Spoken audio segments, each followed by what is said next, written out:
मेरे प्यारे दोस्तों, आप सभी का स्वागत है हमारे YouTube channel tech masters academy में। इस लेक्चर में हम लोग देखने वाले हैं यूनिवर्सिटी क्वेश्चन बैंक के यूनिट नंबर 1 के आगे के क्वेश्चंस। तो चलिए शुरू करते हैं। सबसे पहला क्वेश्चन क्या लिखा है? The basic type of the motion of a body is translation motion only. हमने क्लास में डिस्कस किया था कि बॉडी के पास ट्रांसलेशन के साथ साथ रोटेशनल मोशन भी होता है, तो ये स्टेटमेंट गलत है। सो इसका ऑप्शन है B. The B is the correct option. Question number 2. The principle of transmissibility is. Transmissibility का principle क्या बोलता है?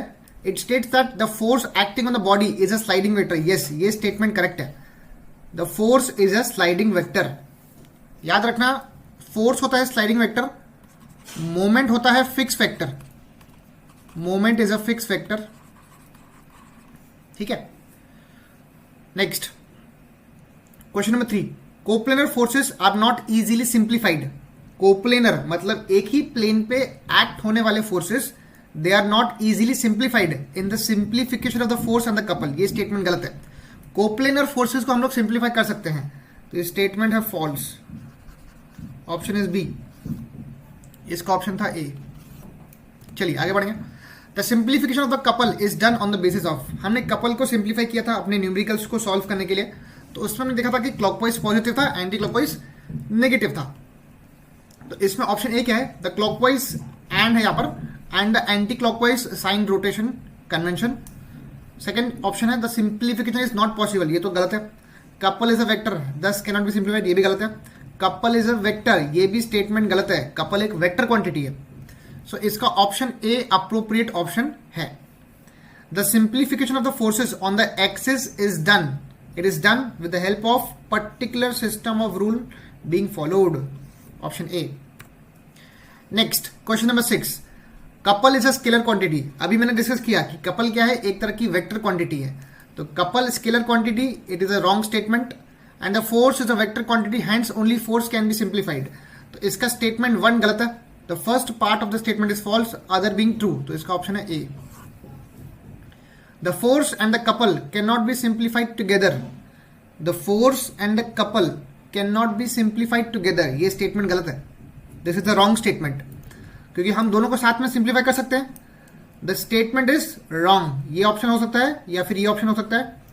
नेक्स्ट क्या लिखा है? As one is the cause, मतलब फोर्स कॉज है, अदर इज द इफेक्ट. ये भी स्टेटमेंट गलत है. So the statement is wrong and the reason is also wrong. तो option C is the appropriate answer. Question number 8. What is collinear system of forces. Collinear मतलब एक ही point से या फिर एक ही लाइन पे अगर फोर्सेस पास हो रहे हैं, will call it as collinear force system.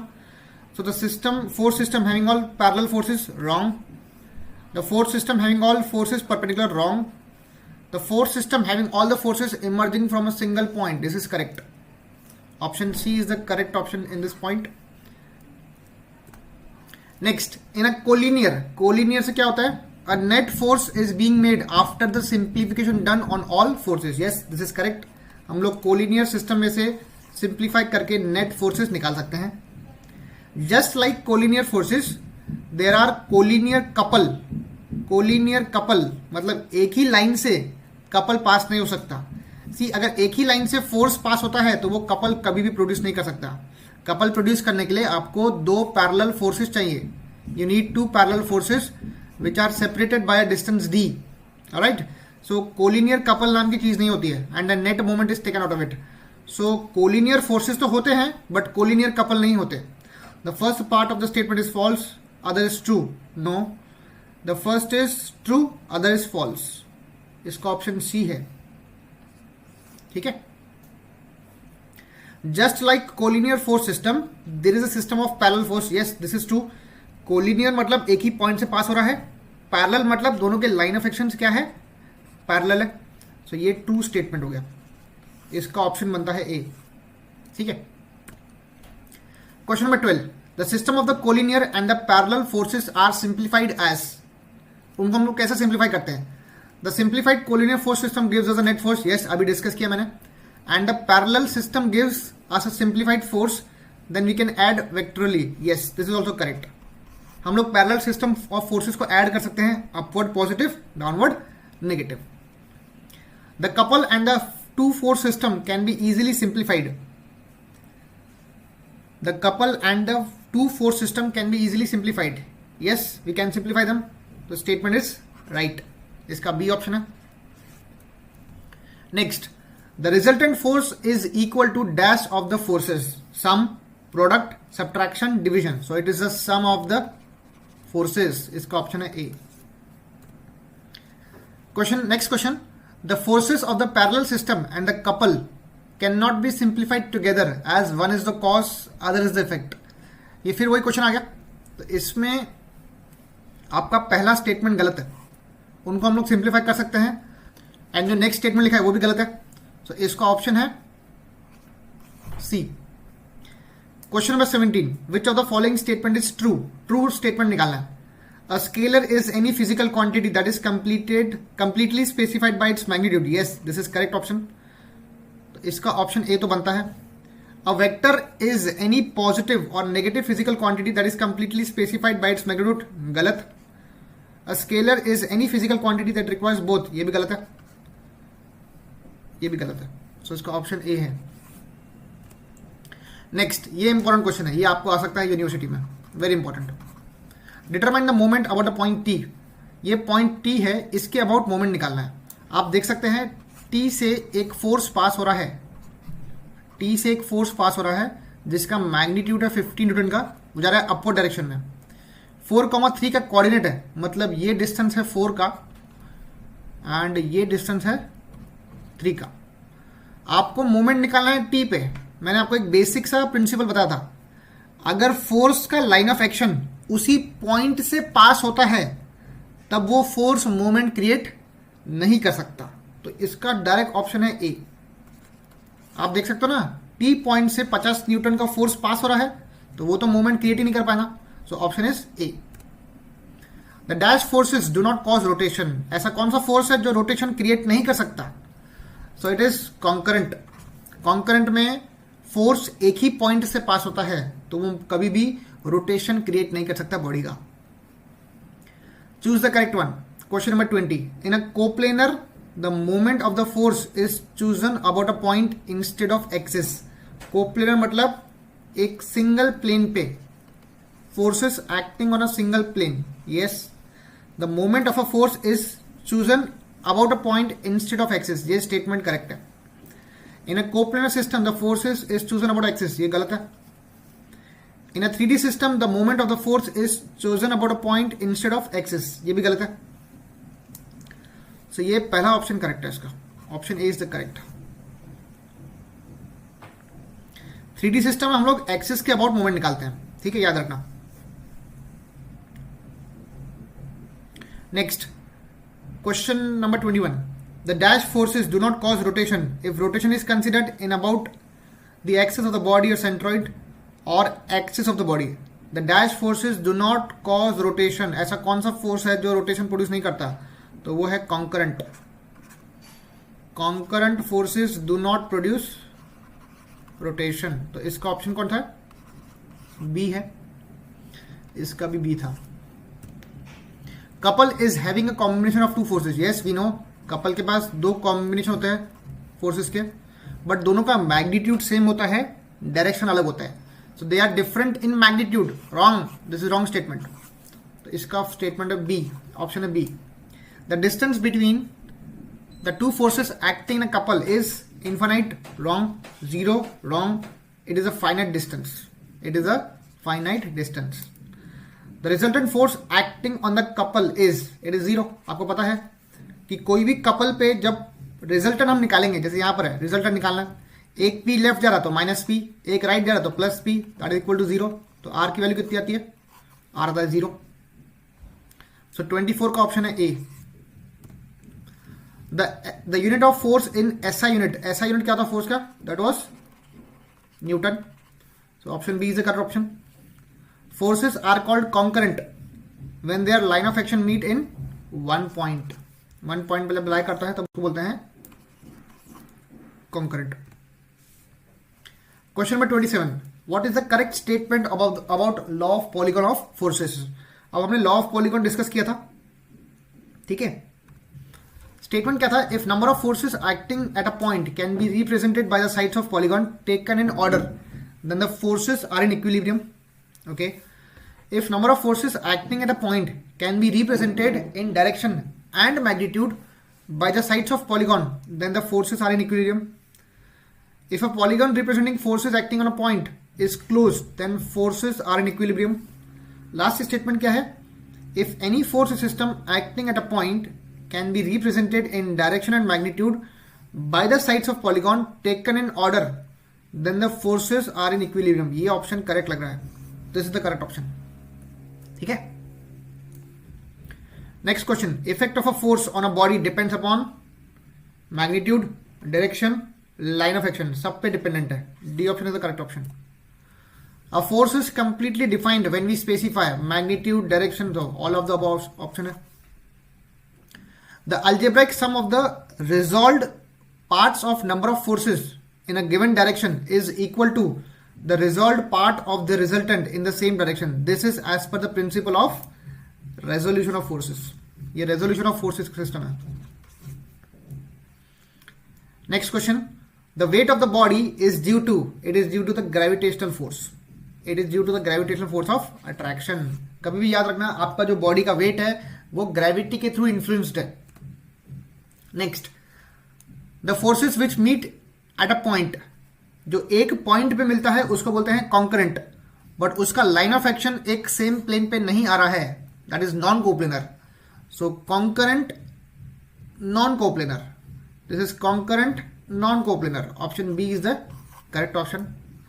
According to the principle of transmissibility of the forces, the effect of a force depend upon a body is maximum when it acts at the centre of gravity, different at different point, same at every point. Yes, हमने law of transmissibility में discuss किया था कि force का effect हर point पे same होता है along the line of action.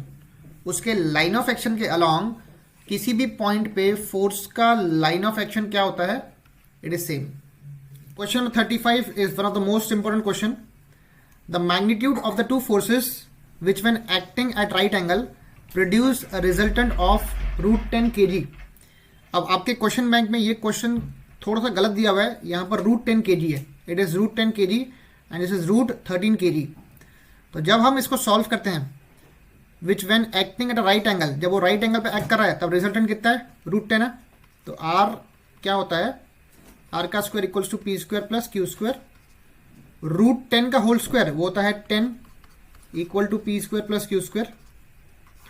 Next, resultant का स्क्वायर जब वो 60 डिग्री पे एक्ट करता है तो फॉर्मूला क्या था? P square plus Q square plus 2pq cos theta. Resultant है √13, उसका स्क्वायर हो जाएगा 13 equals to P square plus Q square plus 2pq. Cos 60 कितना होता है? वो होता है 1/2. 2 विल गेट कैंसल. अब यहां पर आप ऑप्शन चूज करके यहां पर पुट करके आंसर निकाल सकते हैं. तो लेट अस से मैं ऑप्शन बी सिलेक्ट करता हूं. पहले 3 का स्क्वायर, सी यहाँ पे p को आप 3 ले लो, q को 1 ले लो, तो 3 का स्क्वायर प्लस 1 का स्क्वायर दैट बिकम्स 10. तो ये ऑप्शन हो सकता है, इसको सेटिस्फाई कर रहा हो. नेक्स्ट क्या है?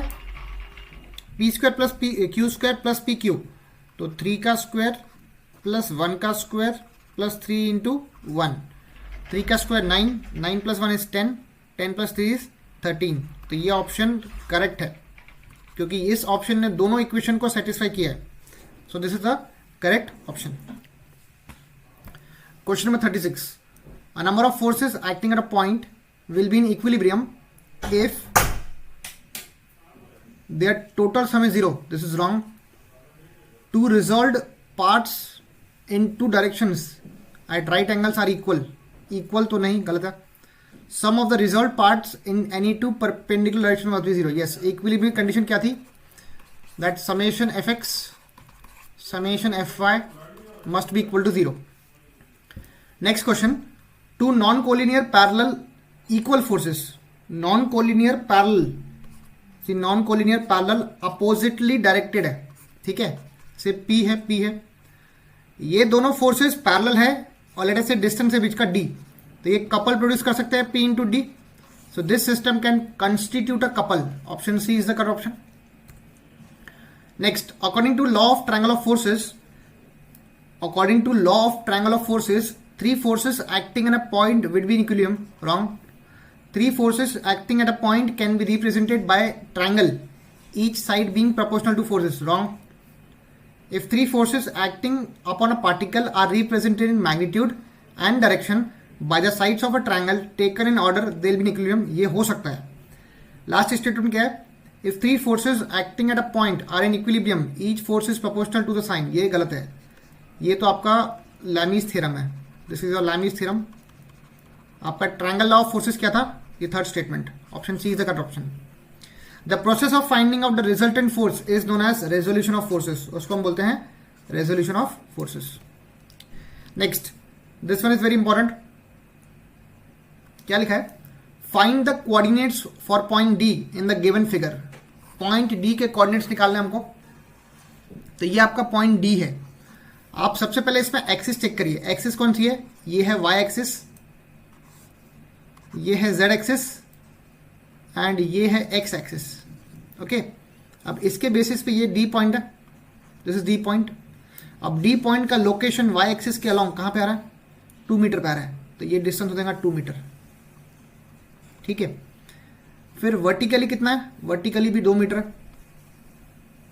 And along X axis, along X axis आप देख सकते हैं ये दिया है 1 मीटर का. ध्यान देना यहां पर जो डायरेक्शन आपको दी हुई है, जैसे कि अपवर्ड दिया है जेड तो ये पॉजिटिव लेंगे, राइटवर्ड दिया है वाई तो ये लेंगे पॉजिटिव, और ये एक्स यहां दिया हुआ है तो ये लेंगे पॉजिटिव. आपको डी पॉइंट का लोकेशन बताना है, उसका कोऑर्डिनेट बताना है. तो इसका एक्स कोऑर्डिनेट एक्स एक्सिस के अलोंग जा रहा है 1 मीटर तो ये आएगा 1 कॉमा.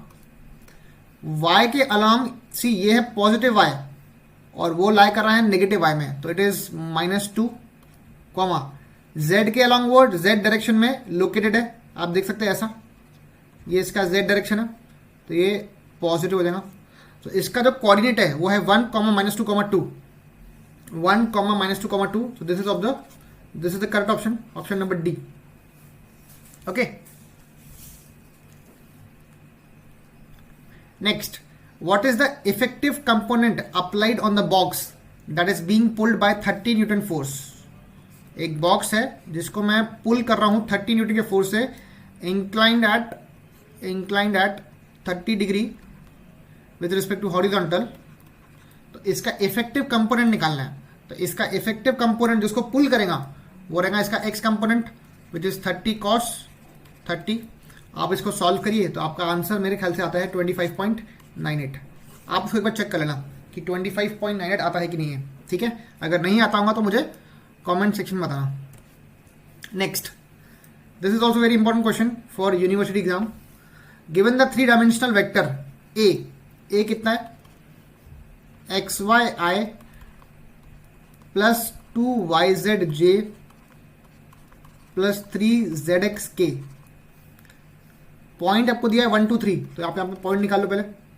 x इंटू वाई मतलब 1 into 2, 1 into 2 is 2, 2y plus 2YZ. y कितना है? 2 है, z है 3, 2 3 the 6, 6 2 the 12j plus 3 into z कितना है? 3 है, x कितना है? 1 है तो ये बनेगा 9k. नेक्स्ट वेक्टर क्या है? b कितना दिया हुआ है आपको?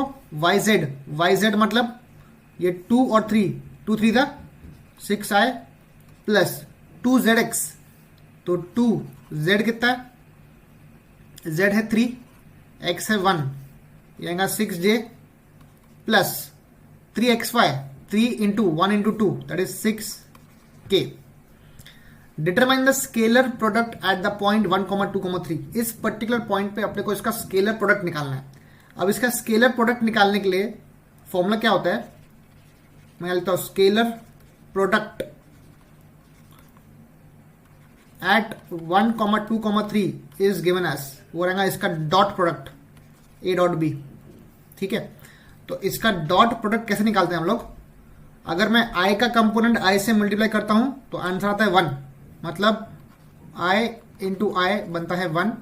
अगर मैं i को j से मल्टीप्लाई करता हूं तो बनता है 0. ये आपको याद रखना पड़ेगा. सो i इंटू आई करूंगा तो 2 6 ये बनेगा 12. फिर 2 इंटू अगर मैं 6 करूंगा, ये आई को जब मैं जे से मल्टीप्लाई करूंगा तो आंसर 0 आएगा, तो उसको मल्टीप्लाई करके मतलब नहीं है। 12 6 आएगा 12 into 6 plus 9 into 6, so this is nothing but 12 plus 12 6 आता है 72, 9 6 आता है 54। तो आप इसको ऐड करके इसका ऑप्शन निकाल सकते हैं। मेरे ख्याल से इसका ऑप्शन आता है 138। एक बार आप क्रॉस चेक कर लेना, अगर गलत होगा तो मुझे कमेंट सेक्शन में बताना, ठीक है। बट प्रोसेस यही है कि 12 प्लस 72 प्लस 54 करना है आपको। एक बार क्रॉस चेक कर लेते हैं। Yes, this is coming out to be 138 only, तो इसका ऑप्शन भी इज अ करेक्ट ऑप्शन, ठीक है। Next, what is the cross product. अभी आपने 12th क्लास में डिस्कस किया हुआ वेक्टर्स में कि क्रॉस प्रोडक्ट कैसे निकालते हैं कोई भी वेक्टर का। तो ए आपको कितना दिया हुआ है, आई plus 4j plus 6k, B कितना है 2y plus 3j plus 5k। इसका क्रॉस प्रोडक्ट निकालना है, मतलब ए क्रॉस बी निकालना है, वो होता है आई जे के। ए मतलब 1 4 6, बी मतलब 2 3 5। अब इसका क्रॉस प्रोडक्ट निकालने का तरीका कैसा है, देखिए। पहले आप आई लीजिए, अगर आपने आई लिया तो उसका रो और उसका कॉलम आपको छोड़ देना है। आपको बचे हुए 2 रोज का डिटरमिनेंट लेना है। सो 5 4 20, 20 माइनस 3 6 18, तो आएगा 20 माइनस 18। नेक्स्ट आता है जे वाला टर्म। जब सेकंड जे वाला टर्म आता है तब हम लोग लेते हैं माइनस। आपने स्टडी किया होगा मैथ्स में, तो ये होता है माइनस जे। जब जे लेंगे तो वो रो और वो कॉलम को छोड़ना है, तो बचेगा 1 2 6 5। इसका हमको मॉड निकालना है, मतलब डिटरमिनेंट निकालना है। तो this is 5 1 5 5 minus 2 6 12। Next plus के करेंगे। के लेते वक्त आपको वो रो और वो कॉलम छोड़ना है, तो बचेंगे ये 2। तो ये आएगा 3 माइनस 2 4 8 इक्वल टू। अब आप इसका आंसर निकाल सकते हैं। 20 minus 18 is 2y, 5 minus 12 that is minus 7, minus minus plus 7j, 3 minus 8 is minus 5k। ये इसका आंसर आता है। सो 2y plus 7j minus 5k, 2y plus 7j minus 5k, इसका option C is the appropriate answer, ठीक है।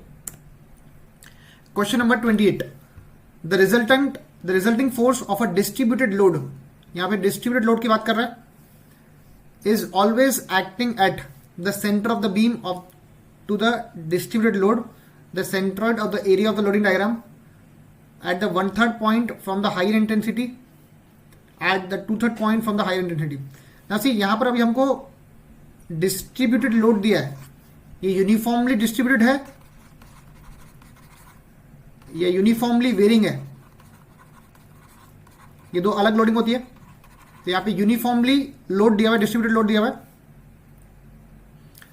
तो इस case में आपका जो लोडिंग है वो कुछ इस प्रकार से होता है, रेक्टेंगल टाइप, जिसमें आप इसका एरिया निकालते हो। लेट से इसका लेंथ कितना है, L है, इसकी लोडिंग कितनी है, सो स्मॉल w है। तो इसका एरिया क्या बनता है, वो बनता है W into L.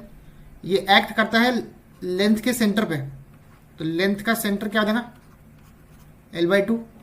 so this is W into L. So it acts at the center of the beam subjected to distributed load, the centroid of the area of the loading curve. No, the option A is the correct option. वो जिस particular portion पे act करता है उसके centre पे आता है, तो A is the correct answer. Next question, which of the following is correct for a moment of couple M caused by the forces of same magnitude F and are separated by a distance R? What is the following? Which of the following is correct for the moment of a couple? हम couple की बात कर रहे हैं जिसमें 2 same forces है, से F which are separated by distance R, इनके बीच का डिस्टेंस कितना है, R है। तब कपल निकालते वक्त हम जो इसमें वेक्टर रिप्रेजेंटेशन यूज करते हैं वो है R cross F। We use R cross F to find the couple. तो इसका ऑप्शन है A। A is the correct answer. Last question क्या लिखा है, for a vector F cos beta is equal to 0। अब यहां पे हम लोग 3D फोर्स सिस्टम की बात कर रहे हैं। This is 3D force system जिसमें F cos alpha, F cos beta, F cos gamma X Y Z के अलॉन्ग आता है। तो अगर एफ कॉस बीटा 0 है, ये कॉस बीटा वाई एक्सिस का टर्म है, देन उसका वाई एक्सिस का कंपोनेंट क्या रहेगा? It will be 0। Then the Y axis component is 0। तो इसका ऑप्शन ए करेक्ट आंसर है। सो ये लास्ट क्वेश्चन था आपके यूनिट नंबर 1 का ऑब्जेक्टिव क्वेश्चन सीरीज में। ये क्वेश्चन बहुत ही इंपॉर्टेंट है आपके यूनिवर्सिटी पॉइंट ऑफ व्यू से, तो इसका आप एक बार केयरफुली गो थ्रू करेंगे एंड देन हम लोग नेक्स्ट वीडियो में नेक्स्ट यूनिट के साथ स्टार्ट करेंगे। Thank you so much.